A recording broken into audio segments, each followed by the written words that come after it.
Hey guys, Stable here. Today we got to look at the new Tier 5 Premium British Cruiser London. Got Fraser on the screen here. Tried Belfast out a couple games, tried this guy out a couple games. Seems to work pretty well either way you set it up. This is an early impressions video. Quick hitter of a game, very fast action. So I'm going to go over the difference between this and the Exeter very quickly. To start with, London has about 5k more HP. 2 more guns, resulting in better DPM. Longer reload, 12 seconds to 15 seconds on my builds. Same traverse, same damage, all the fire chance, HE damage, all that stuff. Differences in torpedoes.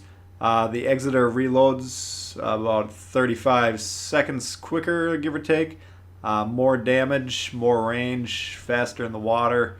But we get 2x4s on this, 2x3s on the Exeter. So in both cases, we're getting more armaments, and the DPM is resultingly higher. The Exeter is more nimble, 650 turn circle compared to 710, 4.9 rudder shift compared to 6.3. Slightly better sea detection by 0.1, and the sonar on the Exeter significantly better, 5.1 range surface compared to 3.5. Heel on the London significantly better.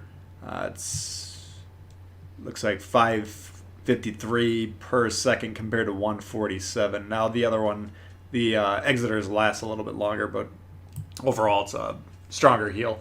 Anyway, jumping into this game, we're posting up here. Not a bad spot for a cruiser as long as we get some spotting here. We do have the smoke ready to go, of course. If you do use Fraser over Belfast, we get an extra smoke, which is one of the reasons that I am currently favoring that build.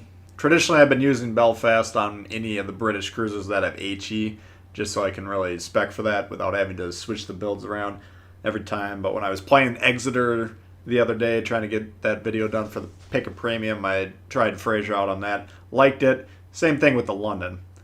Pretty good results there. The AP is quite strong, as we're going to see in this game here. This game is very fast. It's like about a 9-minute game. Less than 9 minutes, and it's just a complete wiping of the opponents, as we're going to see here.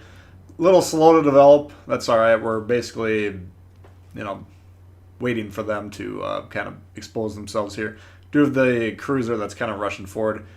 I don't know what he's trying to do, if he's trying to flush that destroyer out or what, but you can see both of these cruisers on the red team.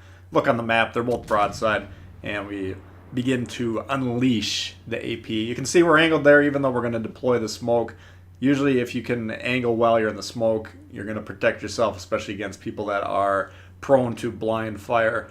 It's not an easy shot hitting someone in the smoke, but it's certainly possible, and we've demonstrated how to do it on this channel. So there's definitely people that can do it. If you angle in this against Tier 4, Tier 5 cruiser guns, usually you're going to be alright. Once you get up to Tier 6, you start getting into some trouble. I think you could probably angle against most of the cruisers without any issues, but the battleships in particular can really wreck you at that tier. Omaha, though, you can see is flat broadside. Not going to work against this ship. This thing will tear you to shreds if you get opportune AP shots in this. Battleships broadside, I would test out the AP. Just fire a couple salvos, probably aim up. Some of the battleships, depending on the armor schemes, can get pretty good damage. Some of them are going to block a lot of the damage, in which case, if you're watching your results pop up, just switch over to the HE. That's kind of the nice thing about the two heavy cruisers so far. They do have the HE option. I did want to point out, they kind of teased us earlier in the year, or wargaming, with what lines they were going to be introducing, and they said there was going to be I can't remember how they worded it, but it was basically, I think it was another split. Maybe that was the Americans. I can't remember, but however they worded it, it was kind of, the choice was between the British heavies and the Japanese gunboats. I always thought it was going to be the Japanese gunboats, but now that we have 2 premium heavy British cruisers, I'm starting to think these are probably the more likely of the 2 lines that we're going to see. Again, this is what they were talking about introducing by the end of the year, so now that we've seen a couple of these and they seem to be working pretty well, wouldn't surprise me if that's the final line introduced in this game of 2020. We'll, of course, stay tuned and keep an eye on that moving forward. Anyway, here we're trying to see if we can flush this destroyer out there. You can see we popped the sonar. I did note that the sonar is not nearly as good as the Exeter's. We got 3.5 surface on this one, so it's got enough range that we were able to spot him there. And then, of course, we expected the torpedoes to be slammed on the brakes. We'll let those sail harmlessly past us. Now, we're getting plane spotted at the moment. We do have the Budione somewhere to the right that's just kind of hanging out there waiting for a chance to ambush us, presumably. And then the Brittany, that's kind of looks like it's heading our way, potentially through that gap. So we're being pretty careful here. I'd like to probably turn around at this point in time. The plane, as long as they don't have a direct shot at us, it's not really that big of a deal if they can keep an eye on us. Now this London, it starts and stops really slowly. That's part of the reason I'm turning around here. If we need to get out of here, it's always easier to disengage if you're already pointing away from the enemy, especially if we're in a situation like this where we have two ships that potentially both could rush us here and take us out pretty quickly. So we're being very careful with the positioning. We're going to back in here. I'm hoping to catch this Brittany with the torpedo salvo. Now he's moving very strange here. I just assumed he was slamming on the brakes because he was suspecting that the torps might be coming. But you can see here it looks like he actually beached himself. So we're going to try and back up here. And usually when ships beach themselves, they're going to try and get out of that, especially when they figure out that someone might have a torpedo shot at them. So we're expecting that. We're trying to get back up further just to get a shot, to counter him backing up. You also see we're proxy spotting the Budione. He's fully behind the island, so there's not really a threat from him at the moment. Anytime ships are within 2 kilometers of each other, they automatically proximity spot each other, so that's what's going on there. If you're not familiar with that vision mechanic, check out the AP in this thing, though. The Brittany, we saw that in the Exeter game yesterday. Same caliber guns, same lethality on this, just shy of 10K, and then we go ahead and blow him up with the torpedoes.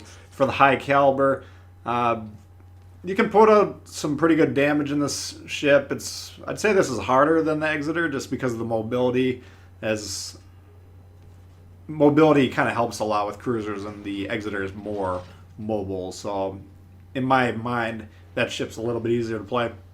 This one's got more HP, got a little bit more punching power. The Exeter reloads quicker though, so the guns kind of feel a little bit better. All in all, I kind of like that ship just a smidge more, but they both play, despite the myriad differences between the two, they're kind of still similar in overall philosophies. You want to be using your smoke to protect yourself while shooting.